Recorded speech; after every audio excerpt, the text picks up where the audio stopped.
There we go. Ah, the technical problems are always a joy, as I started my Uh, introduction without having to hit a second button to actually go live. Yay!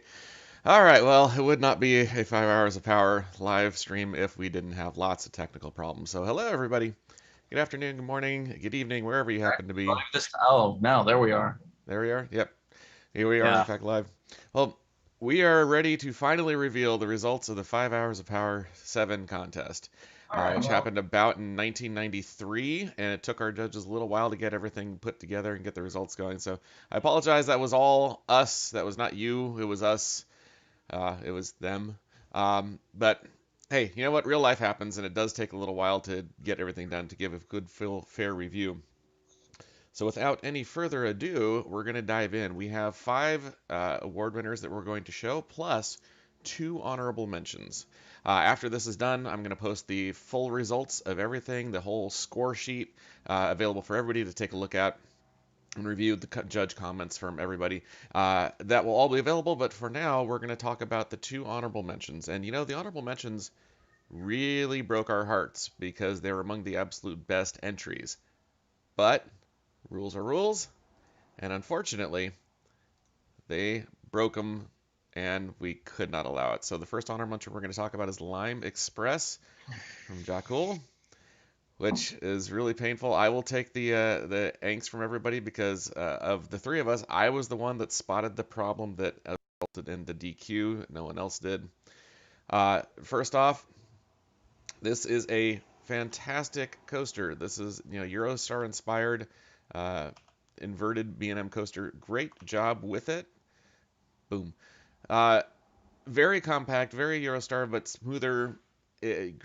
Everything that you could possibly want. Tight, compact space. Lots and lots of great custom support work that was really trying hard to hold everything up fairly. We're going to go and take our full ride on it.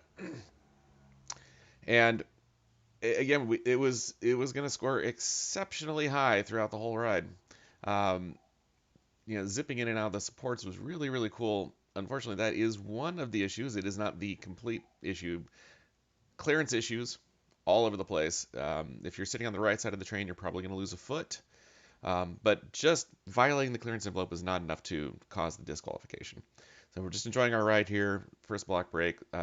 Capacity was not a problem for this ride, although it was probably running one more train than it really needed because it always stacked two trains at the unload platform. Um, but I mean, just look at how much it's weaving in and out of its own structure on top of itself, so tightly packed, which is hard enough to build on its own, let alone in 5 hours. This is a huge effort. But the problem is going to be right here. We go in to this spot right here,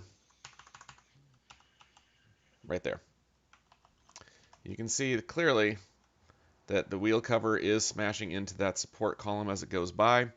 Um, I actually slowed everything down and looked inside the wheel cover. It doesn't hit the wheel or the structure of the bogie, but the rules unfortunately said no part of the train can hit any part of the coaster itself, track structure, station building, any of this is that. this is probably where we should bring up the fact that Eurostar itself has no wheel cover. Yeah, Like Eurostar the does not trains have wheel covers. we understood that, but you're running trains with a wheel cover. Yeah, and here's the fun fact about that. Eurostar did start with wheel covers on the first day Oh and took well. them off because, guess what? The wheel covers hit the structure. Maybe this is more realistic than we gave it credit for. Yeah, exactly. But unfortunately, that wasn't, we had to take it as it was, and that was just a bit too much. It seems like splitting hairs, but if we let that in, we'd have to let some others where there was a little support nick of a wheel or something like that, or trains that kind of It's collapsed supposed on to be themselves a little bit too much. So yeah. sadly, and it broke our heart to do it, we had to let this one go. But it's so good, we wanted to make sure that we gave it special attention, so we called out an honorable mention. I love this Yep. finale here, right here. This hiding not just straight track under the lift tilt of the brakes, but this extra roll. This beautiful heartline roll right there, leading to the brakes. Loved Great it. job. And the support Loved structure underneath also pretty good overall, doing a good job of holding everything up. Stays in a nice compact footprint. One thing about this contest too that a lot of people didn't necessarily think about is really the presence of the ride. when you think about these big traveling coasters, there's definitely a front that will be facing the midway. So you want to have that side look good and attractive. Some coasters were just a jumbled mess and didn't have a definite front that you would want to have facing the midway. This is not one of those coasters. This is one that you'd clearly walk up to and you'd see all these elements and inversions stacked like this, and it looked perfect, just like you would expect a fair ride to look. So this is Lime Express. Bill, I know you were most brokenhearted about it. What Yeah, do you when think? especially when you talked to when you introduced us to the potential Eurofighter loophole or Eurostar loophole, I was like, are you sure we can't just and we can't rules are rules. But yeah, this was in my original judging group, and I wrote it and missed that support collision. But I it would be tough for me to be a bigger fan of this ride. I'm pretty heartbroken that we had to DQ it. Um, Loved it pretty much start to finish. Some spots that stuck out to me are actually not necessarily even all the inversions, which are great, but just that little extra like Great Bearish right at the bottom, right in the center of the structure, kind of higher speed, elongated valley between the loop and the first Immelman, where I feel like that's something that doesn't happen a lot on traveling coasters is, have your highest speed section right in the thick of it, and especially on an inverted coaster that really checked a box for me. Um, but yeah, this was one of my favorites in the whole thing, and it's I'm despondent that we could only give it honorable mention. Yeah, it is. It is quite sad. I do see a comment in the notes over here saying, "Hey, next year instead of a disqualification, can we instead lose some points?" Um, we do take that into account. We want to make sure that there are certain rules that are hard, and then there's other rules that are will cost you some points. If that hit had not happened, then there would just be points lost because the support when we let's see if I can find the train that's got the clearance envelope on it. Here it is. Yeah, Um, it does. because there are a lot of support clearance envelope incursions. 1, 2, 3, 4, 5, 6, 7, 8. As you'll see as we go around here, there are a lot, and that would have just cost them points, but it wouldn't have cost them a disqualification. And the other thing that we had to talk about as judges is that part of the fun of this contest is that the intense pressure cooker of having to build in just 5 hours causes mistakes.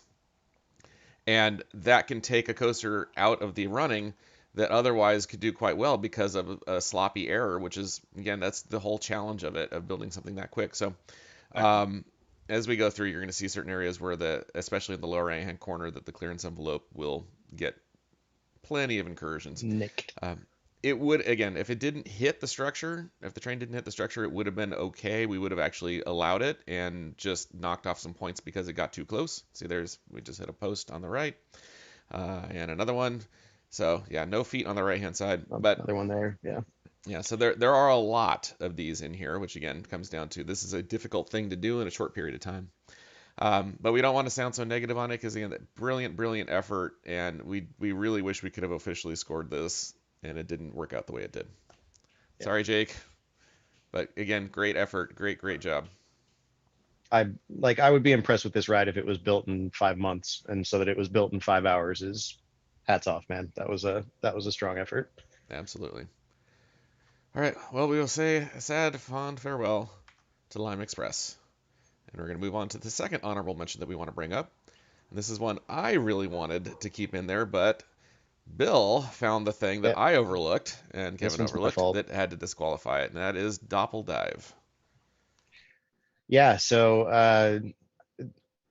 I think even as this loads, it's this was the only one of these that I saw in the contest, and when we set about having you guys build transportable coasters, just about the last thing in the world that I expected to see was a dive machine, much less one that's 10 across, full size, and still pretty believable across the board. It's got a big old base on it, and it's the shape of the base is a little bit of a head scratcher, but it's still self-contained.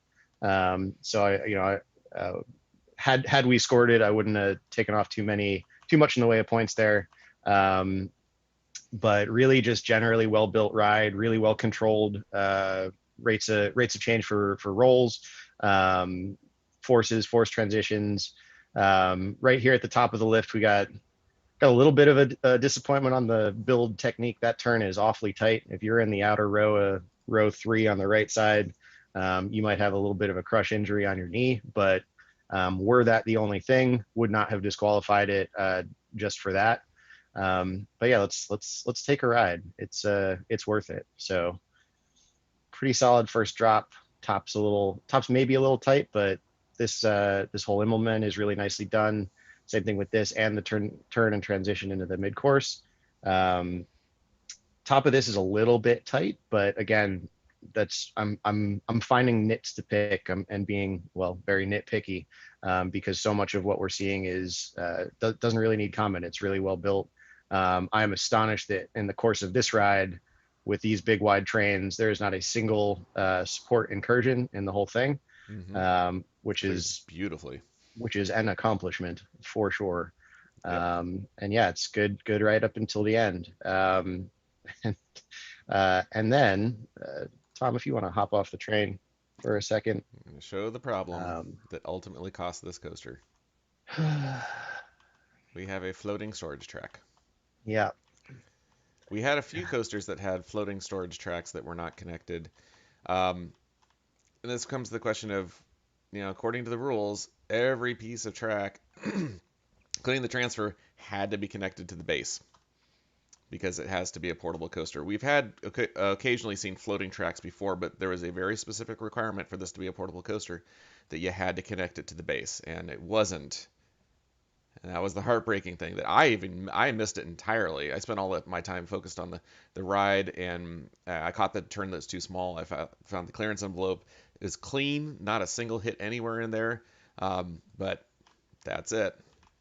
And that's where under those, unfortunately, rules are rules. If we had let this one go, there are about 5 more that had floating storage tracks that we'd have to let into. So yeah. this is a sad heartbreaker as well. Any other comments from you guys on the ride as a whole? This was one of my top 3 before we noticed that. Sean spoke about presence of the coaster. You stand next to this coaster, you put yourself on the ground. This thing looks fantastic from every view, from every angle. There's no, you just walk up to this and you want to ride it. It just has this incredible presence. And you mentioned the footprint being an odd polygonal shape. Usually in a portable situation, you're at a fairgrounds, you're going to have square or rectangular footprints for everything. There's no reason this couldn't like fit awkwardly inside a large square space. I gave that some thought. I thought, is anything without like a square foot? Does a portable have to have a square footprint? Right. I don't think so. And that it That's is all self-contained. Like, Yeah. I was also measuring the footprints on these, and this one is like huge. I was measuring against Eurostar, which I want to remember is, I think, like 80, something like 86 meters by 40 something meters. It's huge. And that's the largest actual portable coaster ever made. This one is by far larger than that in terms of just square footage or square meterage. But that was the case with a lot of the entries. Yeah. And this one made it They work. were all pushing the boundaries, except for maybe Lime. Lime was very, very close Yeah. to exactly Eurostar footage, and there was one more that was very, very close as well. But they were kind of all pushing record sizes as far as that goes. But I was willing. I mean, for the beauty of this ride, I was willing to look past all of that and not even dock any points for it because it is just a wonderful coaster to ride, a wonderful coaster to look at. A couple of things I want to call out that this coaster did well. First of all, one of the key things we were looking for when you design supports is that a portable coaster is trying to minimize the amount of stuff it needs to carry from one place to the next. So it will make use of taller structures like this lift and have other tracks hanging off of it. And this coaster did a pretty good job of that as well. Another important thing comes into how the forces are distributed. On a regular coaster, when you've got footers that go deep into the ground, you can have uh, the angled support for your turn go inward because it's catched whether that's firmly anchored to the ground, so it's not going to tip over backwards. But on a portable coaster, that's not going to work. So when you have high G forces, you need to brace them from the other side. So something like this Immelman here has the correct angle on the outside for this particular turn, and a lot of the other turns have that too. This has got the correct beam sticking out from the outside. We saw people that were bringing the beams inside, which would just cause the structure to kind of tilt and fall over unless it was a super heavy structure with a weight there. So I was especially looking for turns that were braced from the outside because that's what you would need to have in this case since the base is not attached to the ground to keep it from falling over. And this coaster did a good job of making sure that the forces were covered in that direction. So this was sad, very sad to say goodbye to it. A couple other picks to knit. That station is really awfully high off the ground. Yeah, where'd it go? And for a portable traveling coaster, having to go up this many stairs, this is a lot of extra building that they would have to construct every single time to get people up to the top of this. And it just isn't necessary. The obvious, easy solution is just to have the final brakes much steeper, so you bring it down to as close to ground level as possible. I was But looking at when I was looking at the coaster when we were scoring. I noticed the same thing. Overall, the layout would have to change because there is an element that comes down almost to ground level. So if you brought the whole thing down, I don't oh no, know, you just have to bring the station down. just bring the station down. Yeah, because there's nothing back here that gets in the way of that. Yeah, no, I'm sorry, that would work. Yep. You're right. So bring that in, and then you'd be in good shape. But the other thing that we talked about is that this turn up here is just a tad too tight. It's just And another. it, Yeah, that was unfortunate. And the layout, there's enough room here that a couple of changes of the angles, it would have all fit, and you would have had time to make that turn just a little bit bigger. yeah, And if you the pop space into was that there. rear right seat, it's we don't have to necessarily go show it, but you pop into that rear right seat and just look at the gap for your knees. Mm. It's you could do some damage there. Or maybe Yeah. go with the smaller dive trains, although I'm not sure you'd get the capacity at that point. Yeah, you'd have a harder time. Maybe that's why. Uh, But making the first turn is a little bit pushing it. If the first turn was a little bit wider radius, so you wouldn't be pushing it there, then and bring the lift in a more zigzag, so it has a wider arc at the top, you wouldn't have to change anything else on this ride. That and the station lowered the ground and everything would fit. So sad, but again, brilliant effort, especially to take probably among the top three, if not top two, largest trains in the game and make a portable compact coaster out of it. Bravo. Only Codemaster would have tried to make a 4D portable coaster for about 2 hours and then given up and made an Intamin launcher. All right, so we're going to say goodbye to this and get to the actual ones that scored and had finished with the ranking. The ranking was very tight. In fact, places 5, 4, and 3 were separated by about 4 points, 3.5 points. So very, very close. We're going to go ahead and bring up 5th place. Make sure I have my notes so I know who we're going to talk about here. 5th place we have, come on, open, Castle Bravo by Zonies. Take it away, Kevin. oh, I'm talking about this one, huh? Oh, let me look at my notes here. Sorry. I've got 7 things pulled up on my screen here.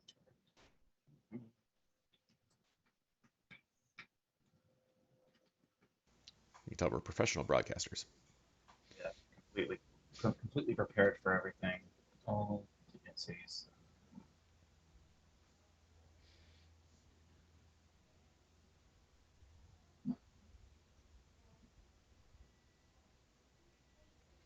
Well, while we're heading up the lift hill, this is done in a mock style.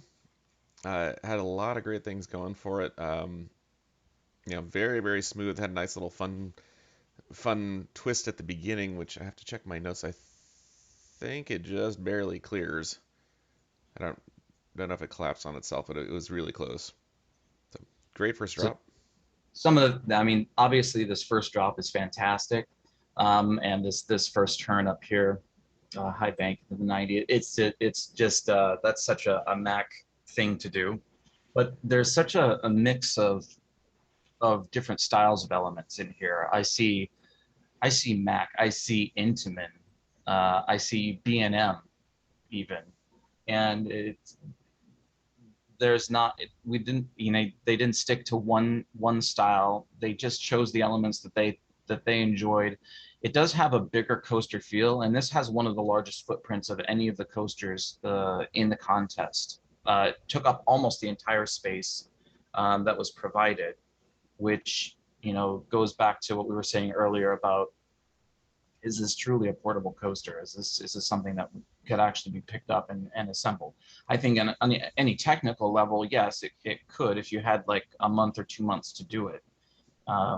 But you're really pushing the boundaries at this size. We could see. Operations wise, these dual inline stations, guys, these are the way. This is the way to go. I mean, almost everyone has figured that out. Uh, it seems to give the best operation where you have a dedicated egress station and a dedicated uh, uh, Ingress. ingress station. Thank you. Hmm. It's egress. That's the way it works. There was some stacking as we see, but there's minimal weighting here. Hmm. Uh, there is an odd situation before the lift. That train will stage before the lift, and it'll sit there until the block is clear. But only sometimes. Yeah, like rut Sometimes you seating. get lucky, you go straight up the lift. And that was, But here we'll see this train is gonna block and stage. yep. And that was, there are coasters that do that, that will dispatch. I think what they were Yeah, trying to do is to dispatch two trains. One goes up the lift, the other one waits, and there's then plenty goes of up the lift. coasters that do it. They tend to be smaller coasters though. They tend They to be do. like, Although Journey yeah. to Atlantis and San Diego does it. But the difference is Oh, that okay. after the station, you don't have some kind of an element to then stop and wait. Yeah. So And I then mean, it's not unheard of. It's not that unusual. The more I thought about it, the more I thought that it worked. here's the other So, interesting issue that we may see. yeah, not this lap. That did. Oh yeah, there it goes. Yep. I think I called that out in my comments as well. Is that pre-lift staging didn't really bother me as much, but the stopping to wait at the top of the lift is a for me that's a pretty big no-no in regular Just barely operation. slows down. Yeah. Mhm. For So the everybody I see, timing there could have been a little bit better. yep. For everybody I see that in the chat right now that's saying, "Oh yeah, Space Mountain does that, Cheetah Hunt does it." You're all right. That is correct. The difference is there isn't some kind of element of the ride before you hit the holding brake. You do all your holding, and when you dispatch, you have an uninterrupted experience of everything that is going to do for you. So that's the main difference. And the every other train does seem to stop at the top of the lift. The timing was not quite right to have the trains keep flowing. Just we saw this, and I'm going to mention it because we saw this on a couple rides that did the dual inline station thing, but not checking the boxes in the no limit setting to actually make them load and unload dedicated stations. You can see, I think the unload station on this one still has your air gates to get on the ride, so that's a quick settings change, just real easy to overlook, but would save you a little bit. I think you save a little footprint, and then the ride also doesn't have to do or can do basically a shorter open and close cycle because you're not waiting for people to board. Yeah, and I wonder if in this case ticking that box would have resolved that slight pause at the top of the lift. It could have removed the need to have the staged train leading up to the lift. I think they were trying to do two separate stations to load two trains, unload and Uh, load two trains, because I saw oh, that and they'll then pass yeah, through. good point. One other thing, Kevin, you brought up a good point about the size that was provided. There was actually a bit of a catch-22 in the rules. And while there is this patch of asphalt that I provided in the contest map, it was basically just to give people flat ground. The rules specifically said there is no limitation on size. You can make it as big as you want to. You could not cross water, but otherwise you could, and I said that in the rules you could flatten more land if you needed to flatten more land. That was perfectly acceptable. Um, the catch 22 in that is that if you make it too big, it becomes harder to believe that it's portable.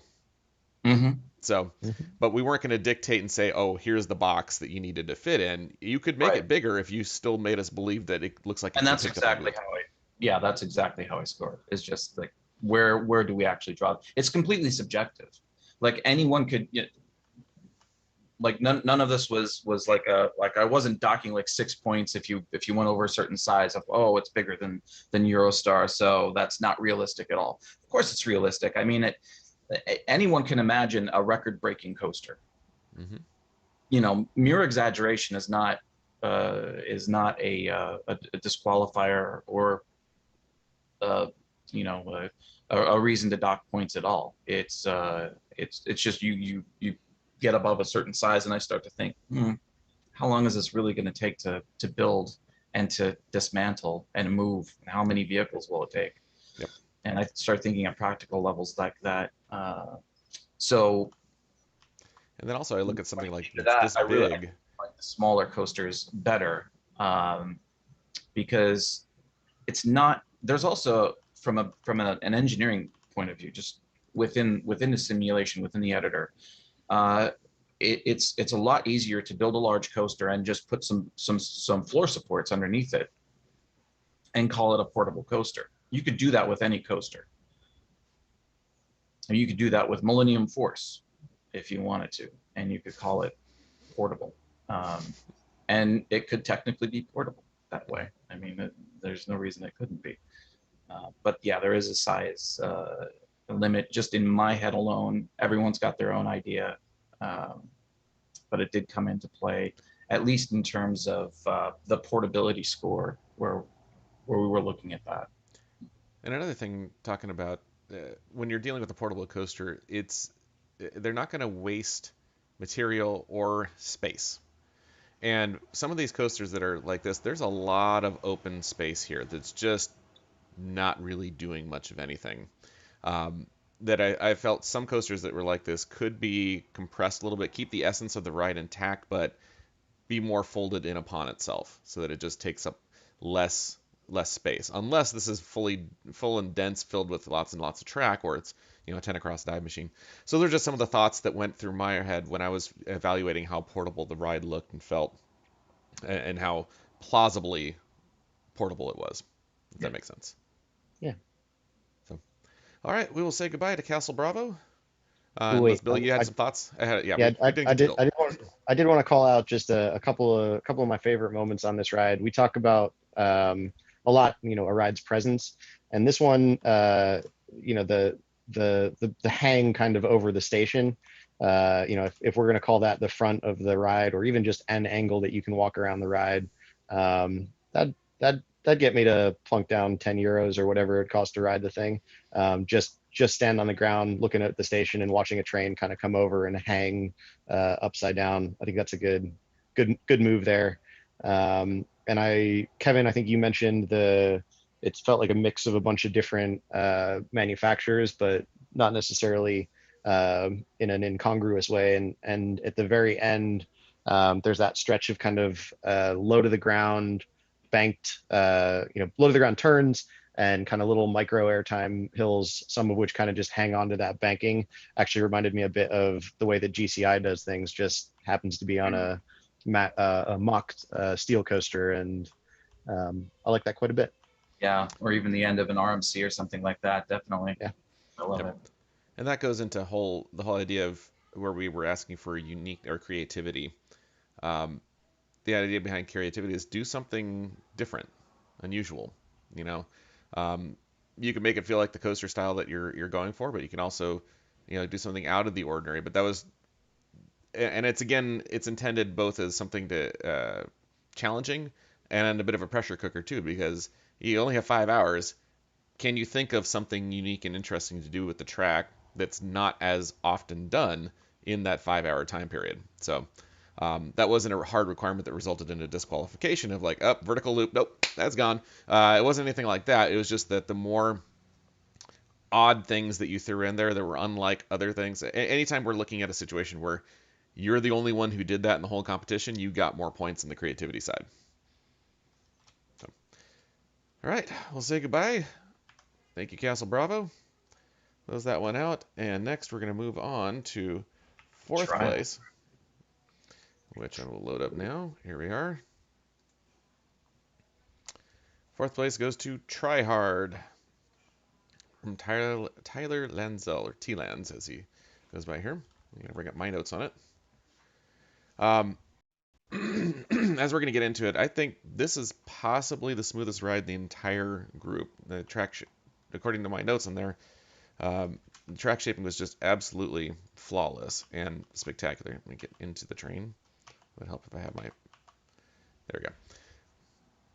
Super smooth ride. Nice to see a Premier launch coaster in here. Although we've had some Premier launches in the past. Lots of great airtime.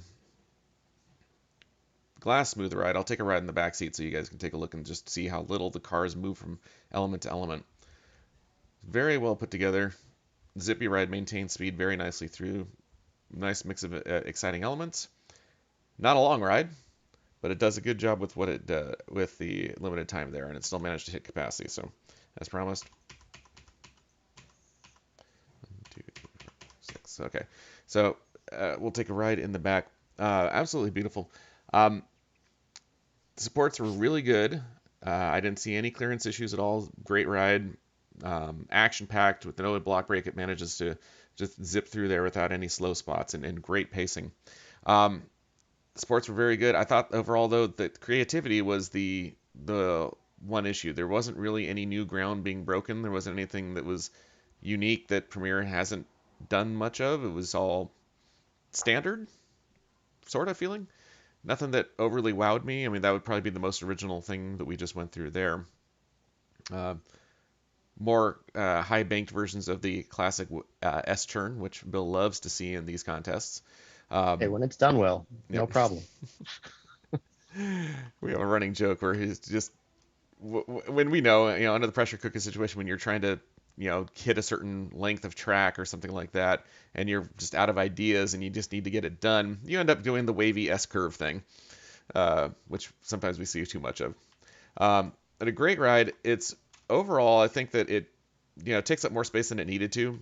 The main core chunk of the ride is really right in this area. And I think, again, a little bit more creative placement of station and buildings and stuff like that. The rest of the ride could have fit in this area. Something this ride does well, that all the rides that are in these finalists did really well is, and something I want to point out, when it comes to storing coaster tracks, all portable rides are going to store their extra trains and have the storage track in the infield of the ride. We saw some that the storage tracks, stuck out way off to the side or were way outside of the ride itself with this block of just storage tracks and everything that wasn't inside the main footprint of the ride. And they just wouldn't do that because, again, you're wasting space, you're wasting materials, and it wouldn't make any sense to do that. They're always going to store it parked inside the main structure. Again, reusing supports, reusing footprint. They're going to have extra steel just to build a big storage track facility that's outside and not really part of the main core ride.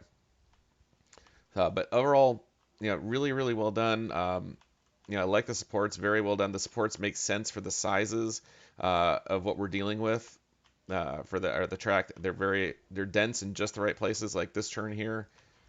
The supports are very nicely packed to support that. It looks very, very believable. Sometimes supports get too sparse, and again, it's the pressure cooker of trying to get it all done in time. This one probably needs one right here, but generally speaking, it's all very well done in the supports. So, what do you guys think? I agree with you on the supports. These supports were extraordinarily well done, very well thoughtful, very well thoughtful, very thoughtful. Very thoughtful supports. They call their mom every day. Especially in terms of the density, as you mentioned. They're not overly done. It's not a spider web as we saw with some of the others, and yeah, it's just very straightforward. Short ride, but sweet. I just love just beautiful floaty rides like this. You can just imagine enjoying this over and over and over again. It's not going to beat you up at all. It's going to be thrilling every single time. Really nice mix of elements, really nice pacing despite its length. We get to the top over layout, the actual footprint of it. You mentioned voids. This one is probably the king of voids right here.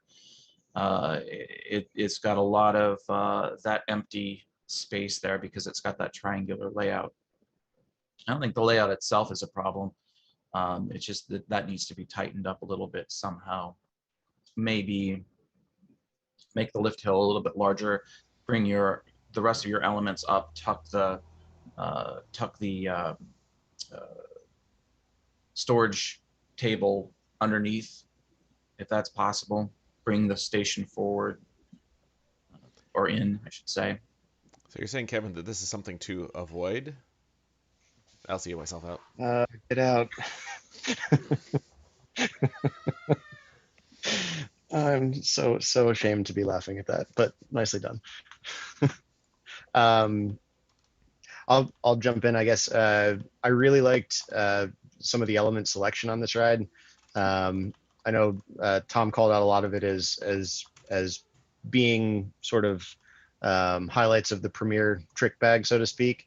But as a card carrying enthusiast of Steel Curtain, I'm on team more sea serpents need to be out in the world, and this was a really well built one, and that's it's not as easy to do as you would think. They're a bit tricky to get right, and you really nailed that. Same thing with that next turn. It kind of, or that next kind of twisting hill reminded me a bit of a very similar twisting hill kind of on the ride formerly known as Mantis at Cedar Point, between the inclined loop and the curve up into the mid course. But obviously in this one, you'd be in a bit more comfortable of a car, and at a bit higher speed, and carried out a little bit better, just all around, in my opinion. Kind of echoing the footprint comments, kind of ashamed to see it that far spaced out. Maybe hurts the portability score a little bit. And if there was anything that I wanted to see, more of out of this ride, it would have just been more of the ride. It's short, it is sweet, but when you're going to take up this much footprint, I'd like it to do just a little bit more. But I really like this one, extraordinarily well built. And yeah, that's about all I have to say about that.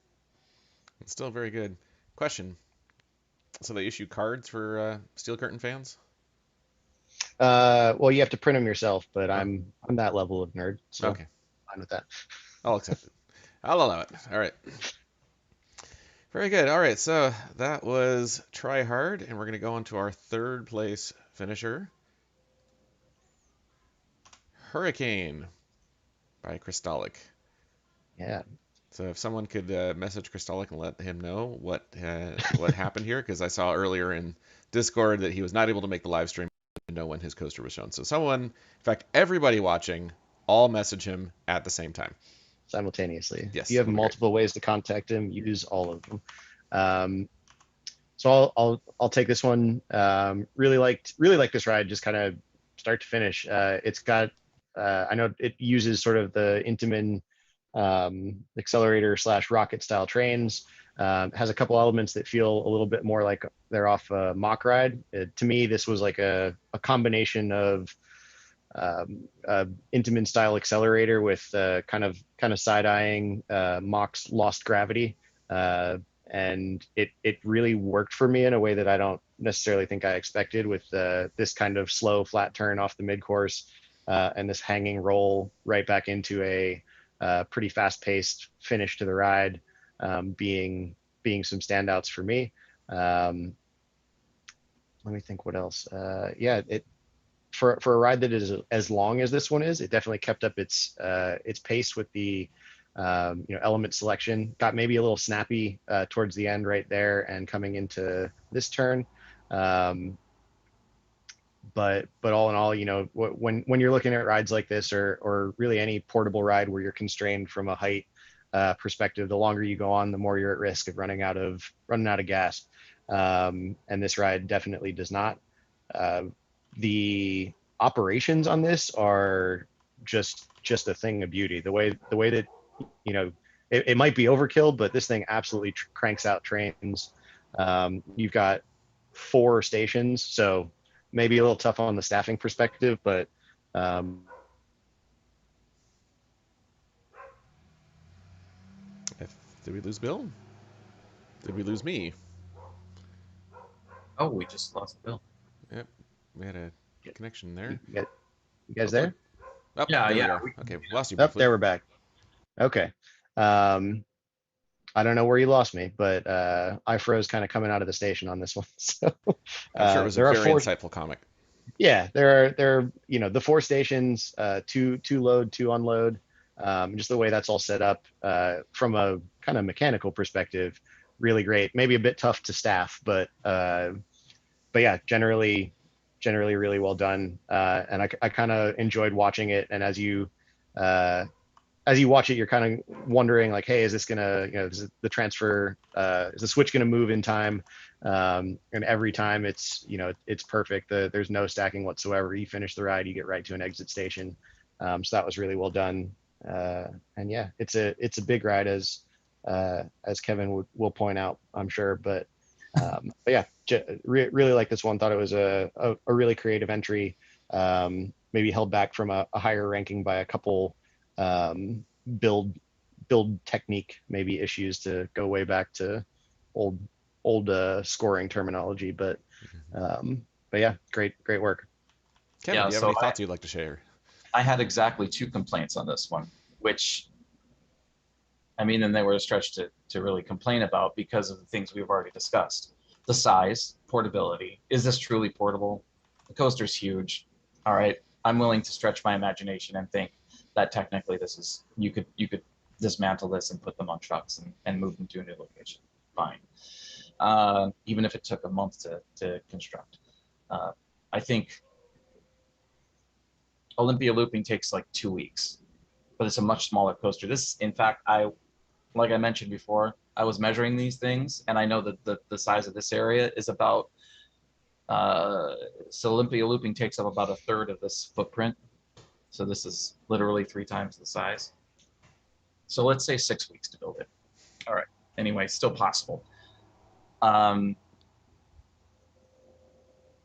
I absolutely adore the layout. I love as you've already mentioned the mix of elements. Uh, there's not a moment on this ride where you think uh, the next section is going to be dull. Every even the last section heading into the station keeps things incredibly interesting, incredibly fast paced, very thrilling. I love that launch. I always love like the airtime launches like that. Those are fantastic, and to see it on a portable coaster is always going to be fun. That needs to happen in real life, frankly. Um, the only other thing that I could come up with a complaint on this coaster is that last turn into the station is just a little sharp, it's a little janky. Um, it does work. I mean, I slowed it down. I went to half speed and looked at the G forces to see, if there were any like mega spikes in any of the seats. There really aren't. Everything's kept within reason. Um, it doesn't even, when you're sitting in the back seat, it doesn't even look like it's misshapen. I think it just looks like that when you're looking at the track from the outside. Uh, but I think riding it, you do come in with a little bit of speed. It might be a little uncomfortable, but that's about it. Yeah, those were minor complaints at best. Yeah. It's just a great coaster. Echoing the comments from everybody else, operationally, this thing is fascinating and brilliant to look at. There's always a place for the incoming train to park. There's Yes. always trains moving. None of the trains ever stop in the layout. Everything just keeps moving. And I've always kind of included things that push people to have to figure out how are you going to handle uh, good operations and checking to make sure that trains are not going to stop anywhere. That's usually in the form of a capacity requirement or a train requirement of some sort. So it's not just 2 trains, 3 blocks, and you're done. Because it's tricky. And the trickiest thing about this is really the test and adjust period, which eats up time during a 5 hours of power contest. So you have to figure out, the timing, how often we're going to launch, spacing out the block breaks in the design so that you don't slow anything down behind you. And it's hard, and this is brilliant to watch in the operations. As brought up, I think that overall we are way too big. This coaster could have been folded up quite a bit more, so that it doesn't waste as much space. All the storage tracks could easily have fit in all this empty space here for all of these trains. They didn't need to have this island of extra steel here just to hold all the storage tracks. This would not do well in a portable setup.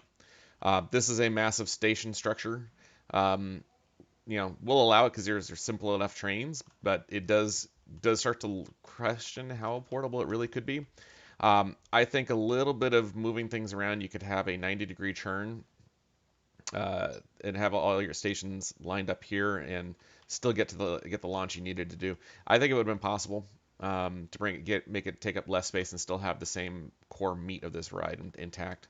Um, Maybe it results in a two-phase launch, so one that kind of, you come out of the station and you turn right, short launch, bank churn, bump, second launch, something like. There's possible solutions. Again, picking nits. This is probably the most glaring thing, is that you would never see a portable coaster ever do this, because this is so much wasted steel that could have been cut that down and cut down the amount of stuff you have to carry if it's all in here somewhere. And then the ending section from this roll onward, where it's very creative, it does start getting pretty snappy and flipping the elements around really quickly, which would probably hurt in real life. Lots of creative, unique elements. This first top hat thing, the twisting is great. This slowing everything down for the slow roll hang, again, a brilliant idea to not just be go, go, go, go, go, but to vary the pacing, the speed of the ride for a great effect. And then it looks like you're doing it again, but you take this turn quite a bit faster and then really plummet off of that with some great negative G's in the back. So wonderful variety, lots of creativity, um, and a well-deserved third place. All right, we'll move along. Getting near the end here, folks. Second place goes to Velocity from Coaster Joe's. Congratulations, Velocity. Woo. I believe this was a Kevin coaster, as he looks up his notes. I did not have the best notes on this one.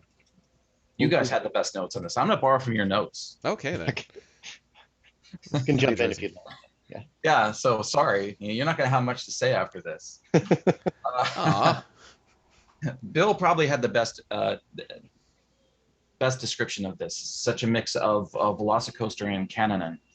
This was such a smooth and dynamic layout. It's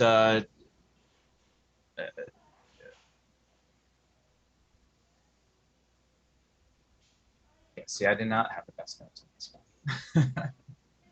This is another coaster where we're stretching the portability Well, not too bad, really. concept, Yeah. but not bad at all. In fact, when I went, at least that was my thought at first. When I actually measured it, it is exactly like within 4 square meters, the same size as Eurocoaster. So this looks huge, and it has fantastic presence from the ground level, but this is eminently portable.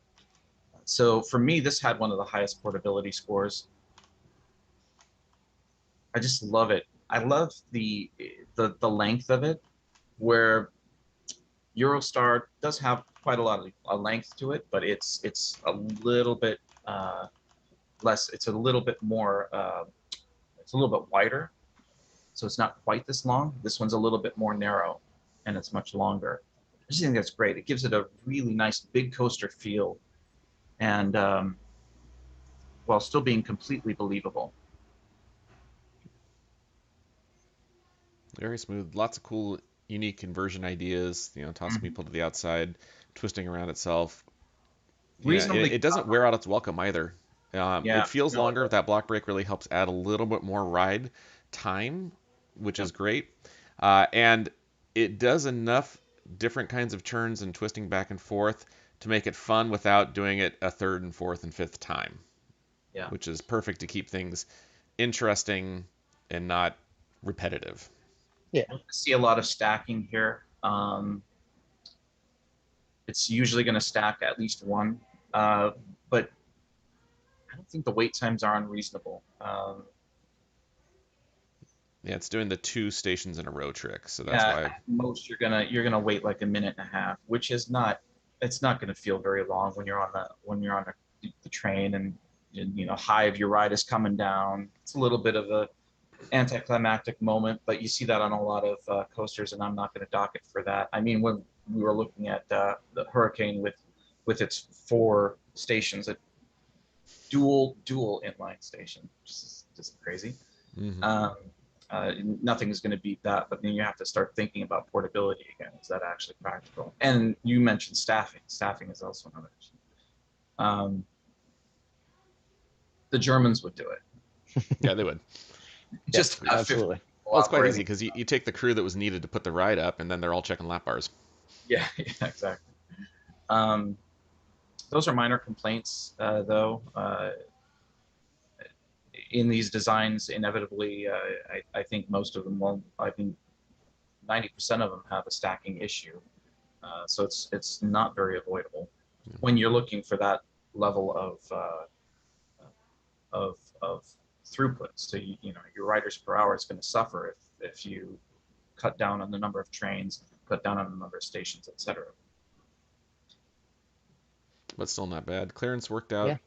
I felt even though, and even looking back at Velocicoaster, which does have some longer spans thanks to the two pipes and the speeds, I still think some of the spans here are a little wide for comfort. Like this outward banked curve, that it really feels like it needs something holding this top peak up because of the way that it's pulling away from the rest of the structure. Which again, as discussed, you'd need an angled support over here to really help brace it, kind of like this one. This is a perfectly done support for that so that it's bracing from the outside, not from the inside. But the top hat did it correctly. It's bracing from the outside as you would want it to. Um, yeah, very good. While the supports were a little sparse and the ground structure was a little, didn't really take angled churns into account. Some people did, and they kind of did more spider webs where it kind of radiated it from central points on both turns. Other people just built a grid, or it's just a rectangle and attached wherever the rectangle happened to be. And again, it's not easy. The fact that you guys have managed to meet all of the challenges we put out there is awesome, and also makes it hard to come up with something else that's challenging. It's like there's no way they could possibly do this in 5 hours, and sure enough, they do it. It's almost kind of like the Ninja Warrior contests out there, where each year the designers are trying to make it impossible for someone to finish, and they keep finishing it. So it's crazy to see what happens, what everybody's able to do. So great Yeah. effort. It's checking all the right boxes. It's keeping the throughput. The storage track is inside the ride. It doesn't take up an exorbitant amount of extra space. I mean, maybe you could squeeze it in a little bit, but it feels and it looks and behaves like a portable traveling coaster with high throughput and a lot of trains moving. Yeah, and I think one of the things that sticks out to me about this one is just it feels very polished start to finish. So, maybe from a design perspective, is it the biggest ride in the competition? No. Is it like is it the fastest? No. Is it, maybe the most challenging conceptually from a sitting down with a blank canvas and going, all right, what the heck am I going to do? No, but it's a great ride, and start to finish it's smooth. Everything's very well shaped. The supports for the most part are pretty well done. Minimalist maybe, but like in a way that looks believable. And I don't have any moment on this ride where I'm kind of squinting at a piece of the track and going, yeah, that didn't feel quite right. Everything felt very, you know, very realistic and very well done. And for me, especially, that's a big thing that I look for in kind of scoring the rides. It's like that if you meet that floor, then to me that's a ride that's going to score very highly. Um, if I had any complaints about this ride, I did feel like the second half of the ride lost a bit on the pacing and speed perspective. Obviously, you're looking at that mid course; it's not very high off the ground. Definitely did a better job with it than Skyrocket over at my home park there, but yeah, just felt like it lost a little bit. But then by the same token, the first half of Velocicoaster doesn't look super fast, and from everything that I've heard, it rides great. So not too much dock there in terms of points. But yeah, this was a great ride. I can picture from that same outward banked span right above the launch track. That'd be a pretty good sign to hang an old German fair style velocity light rig and or sign and yeah, Yeah, liked it I a can lot. see this whole coaster just lit up. Lights Tracer. on the track, on Hmm. the yeah, big marquee in front. That'd be just fabulous. A113 in chat said Velocicoaster has larger spans than this. I believe it. I believe it I too, and I was going to respond to that too. And like, while I acknowledge that, it's the choice of where some of the spans are missing. Like I highlighted this, the force of Yeah, that train pulling outward because this element does churn backward on itself. I'm not fully ready to believe that that's going to hold itself up. maybe. And mine then were this final turn is another one when you go yeah, from this point here, you've got this whole turn, single tube, all the way to there. It pretty much makes a U-turn without any extra supporting in the middle. It's stretching my believability of just how strong that track's going to be, given that none of this is firmly anchored into concrete footers. It is sitting on a structure up there. So yeah. it's those are the things that I talk about that I feel that those spans are a little too long and would need a little extra in there. So it's not the specific meters or length of track that's unsupported. It's how and what the train is doing at the time where it's unsupported, where I feel, it needs a little bit more to deal with the forces at play. And I will also add because there's another section. I think that right to the right of the screen, there's a basically that right turn is pretty has a pretty long unsupported span as I recall. Yep. But yeah, that whole U-turn as well. So on a ride like Velocicoaster, a lot of the places with a really long span is at least an approximation of an arch, which is already a pretty structurally sound shape. Whereas a positive G inducing 180-degree turn, not sure that's gonna stand. Yep. Um, I mean, but I'm not an engineer. Though the track is, I mean, when the track is tied together like this, it is very, very stiff. yeah, Maybe go with the double um, spine, as in this case here, to try to stiffen up further along those edges. Yep. But this is again to Bill's point. Some of those long spans are arches at the apex of hills, which makes more sense. This, even though it's double spine, you have a connection point here, and then it has to go all the way to here before it has another support. And that whole valley, it's stretching the believability of unsupporting. And plus, there's an opportunity since you could have put one right here. You've got the support beam in place for it. So I feel like uh, we're harping on this, but it we wasn't are. wasn't wasn't an overly significant point. Obviously, this still came in second out of the whole show. Yep. Um, And and yeah, A113 has conceded the point, saying, "Hey, I didn't even notice those. We noticed them." fair enough. All right, but again, still a great coaster, and to get second place, given how tight the grouping was overall, great job, great effort. Should very much be proud of this. Very much a different Absolutely. kind of Intamin launch coaster. It was great to see something going more the Cannon size, because really we haven't seen a lot of tiny launch coasters like that don't go super fast. So again, something unusual, something to think about that's different than what everybody else put together. And when you've looked at enough coasters like we have, different catches our eye, and that's what the whole idea of the creativity score is. All right, finally, the moment we've all been waiting for, That all proves you 42. can win in any category, right? Just make it. Just go for that category, even if you're missing in the supports category or portability or anything like that. Just focus on Exactly. something good. Plus, it also proves the point when it comes to this contest, the best coasters that score the best and tend to win are the most well-rounded coasters. They're Yeah. not the ones that are the biggest or the most inversion or the highest capacity. They're not the most of anything. They just do a good job overall doing everything pretty well. That's all you got to hit for is everything pretty well, and you tend to score really well. Finally, first place, the winner of 5 Hop 7 is Explode by Dokos, which I believe is his second win of a 5 Hop competition. So, congratulations for winning. Going in a different direction, going with the Mauer Zone Humpty Bump lift, and a very tall coaster, tall yet narrow, that still managed to feel portable. You notice I had this error pop up. I was concerned about that, and even though it comes up, the ride keeps operating just fine. So I noted that in my rating, but it did not cost anything. I don't know if you guys saw that error pop up as well, but it never interrupted the operation. Everything just kept going. Yeah. I had to restart it like several times. Like, what's happening here? It's like it's just the tiniest of stupidest incursions. I think it's not even an operations issue. I think it's just a software issue.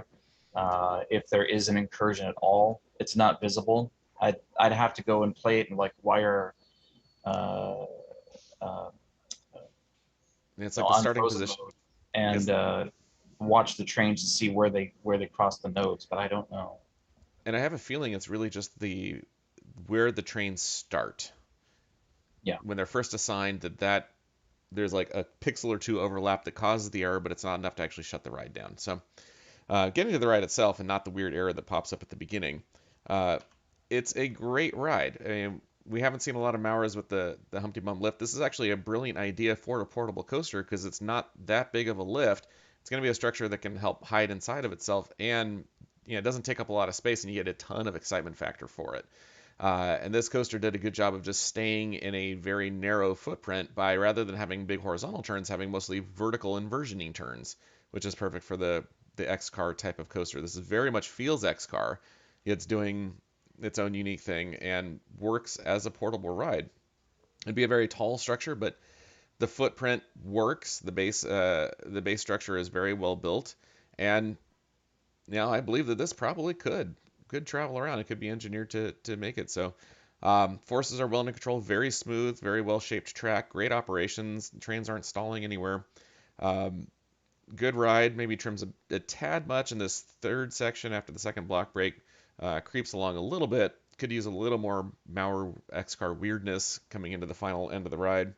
Takes advantage of the fact that you can do very tight turns on this train style, which helps in a portable setting again, so you don't need to take up a lot of real estate just turning around heading back to the station.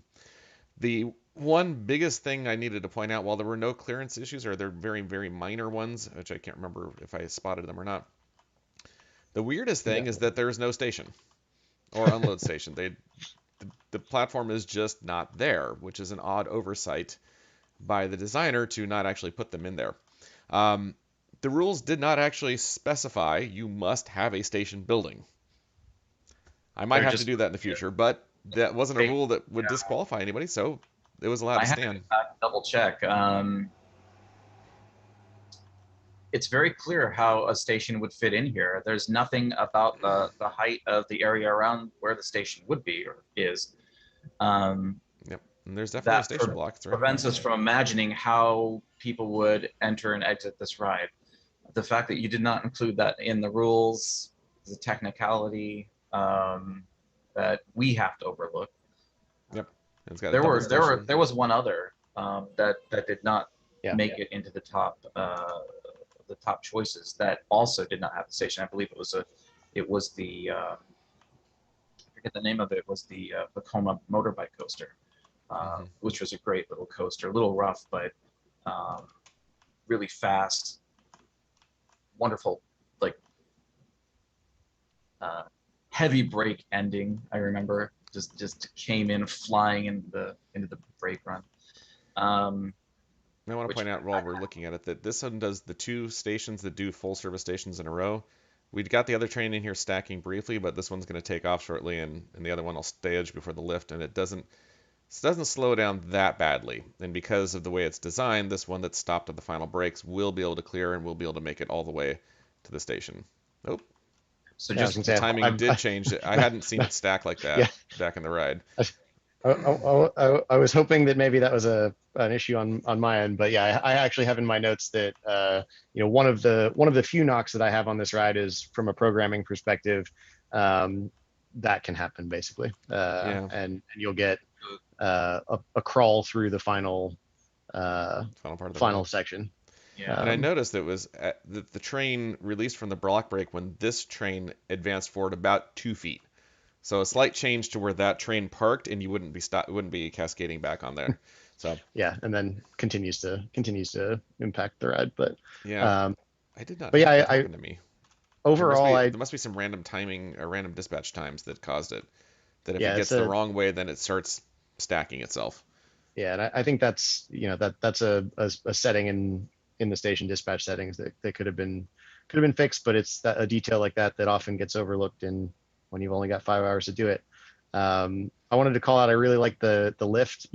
Obviously it's a giant version of the Humpty Bump lift you see on Maurer rides, but then especially going right into kind of a almost a hey, how do you do a pretzel loop on uh, on a sit down coaster and have it maybe even achieve that B&M level of intensity that you see on the flying coasters? And I would imagine this is going to be pretty close to that.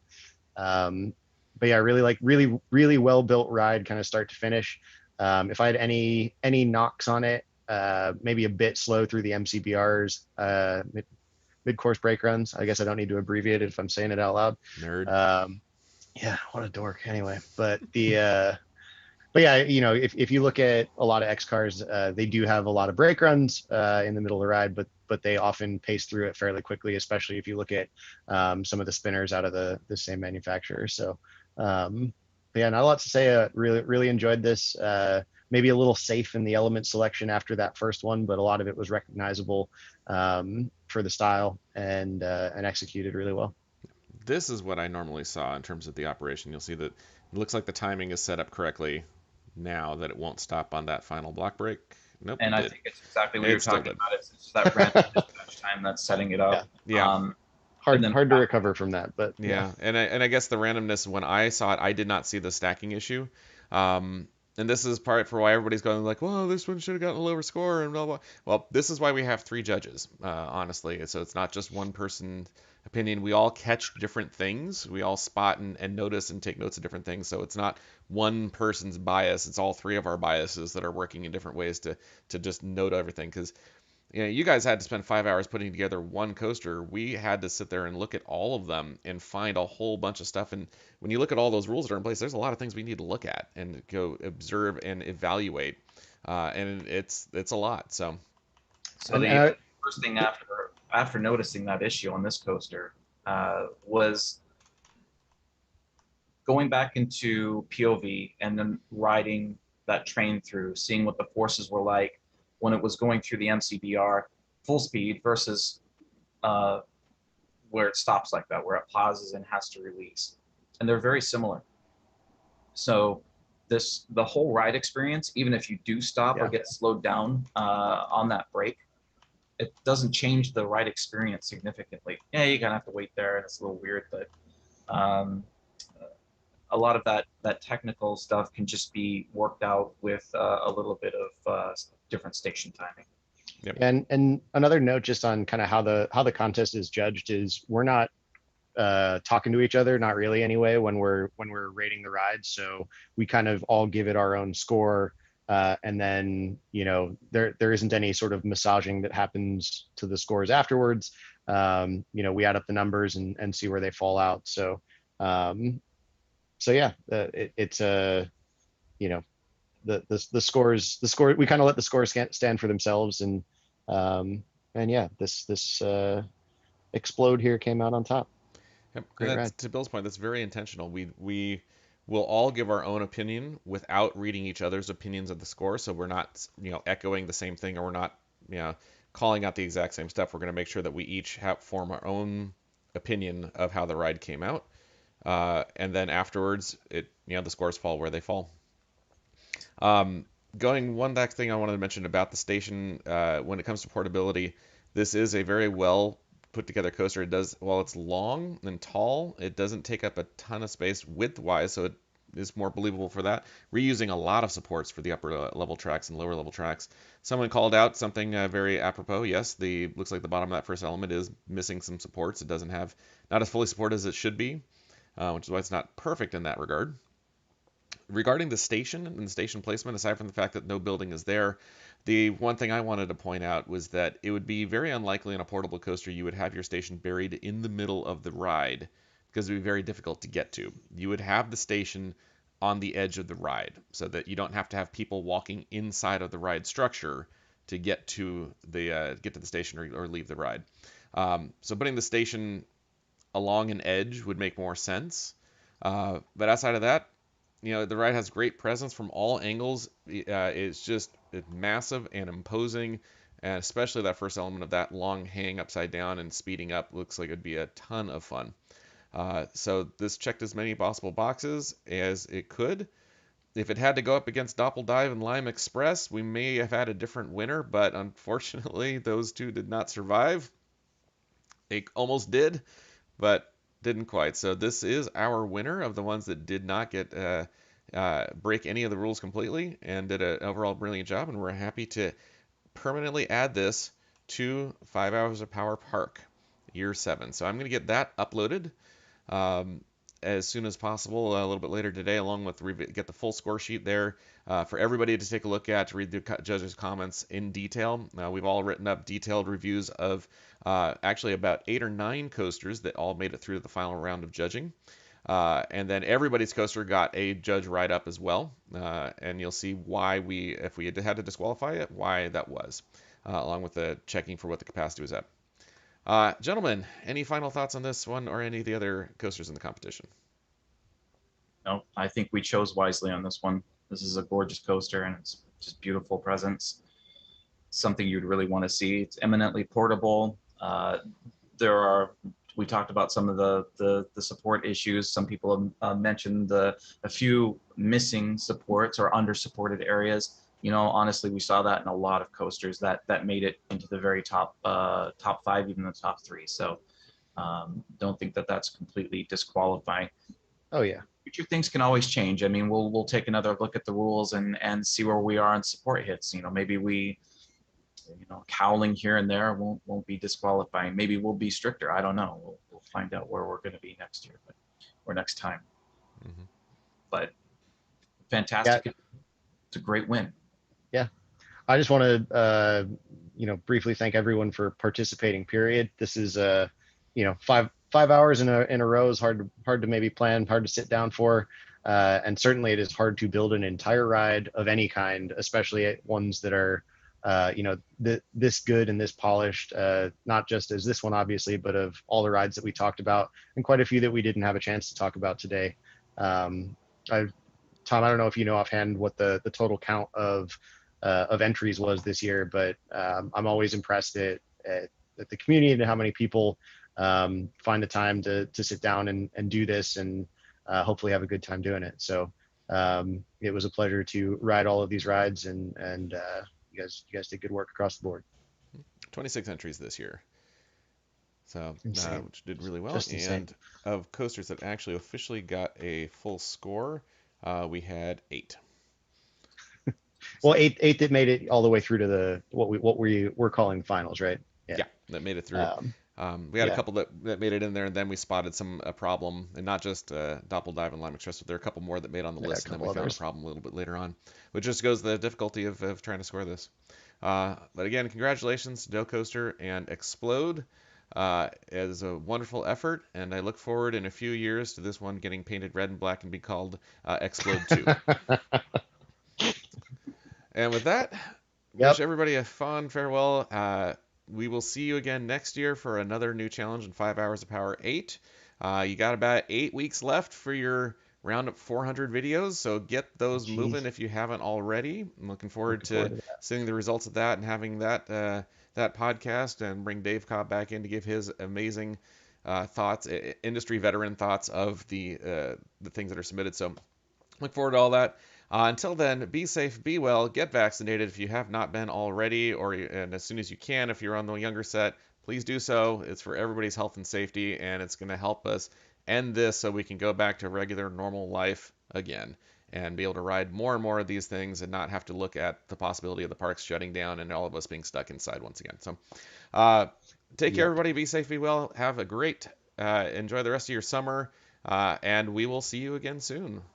Bye bye. Bye. See you guys.